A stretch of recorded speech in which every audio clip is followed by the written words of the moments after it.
Well, I think it's obviously a significant accomplishment by our program, but it's a tremendous and rare accomplishment by our senior class. Everybody's got good players, everybody's highly motivated, everybody's well coached, so it's a very rare thing indeed, and it's a tribute to that group of seniors.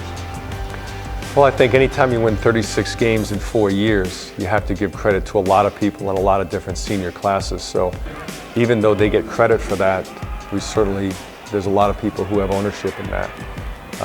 But it was a rare group, a group that a lot of them played for 3 years, a group that really cared about each other, great leadership skills, and they were the driving force every day in practice, and games, and meetings, and workouts. And there's no question that they will go down as one of the great senior classes in Harvard football history.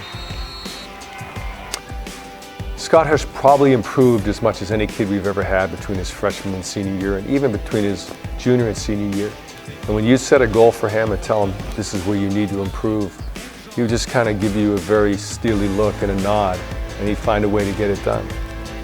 His ability to produce under pressure was remarkable. His ability to sort of will things to happen in big situations was incredible, and he'll go down as one of the really great quarterbacks in Harvard football history. Well, we have an expression in our program. It's what's up front that counts on both sides of the ball. It's a line of scrimmage game, and if you don't have great line of scrimmage guys, then all those moving parts don't work. And this is one of the great offensive line groups in Harvard football history. And you look at the three seniors, Adam Redmond, Cole Toner, and Anthony Fabiano. They played a ton of games for us. They played at a high level, and those guys don't grow on trees. They will be very, very challenging to replace. We knew Justice was going to be one of our really outstanding freshmen. We thought he had a chance to be an impact player, but somehow he still exceeded our expectations. Everybody knows he's a great athlete, but when you look at how serious he is, how humble he is, how mature he is, this is a kid that is driven in a very quiet, understated way, and therefore we think he still has a lot of great potential. But he had an impact as a freshman like very few Harvard freshmen have ever had.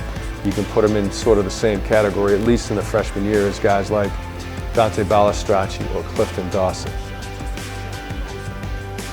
It all starts with defense. If you can play solid or really good defense week in, week out, you get a chance to win every week. So it all starts with defense. And we were good on all levels like we have been. Our secondary was very good. Our front four was very good. But the linebacker group was exceptional. They had that combination of athleticism, experience, and leadership ability that really sort of was the backbone of that defense. And every week they played at a very high level.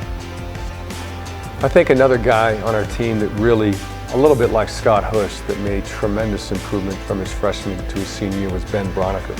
You know, Ben came out of a small town in Indiana and was really a raw kid and sort of a tweener between a big wideout or a H-back tight end. And he really turned the corner this year to become one of the great tight ends in Harvard football history. And very difficult for safeties to cover. Made a lot of big plays for us, was a big target for Scott Hush. And he put himself in a position to have an opportunity to play in the NFL someday.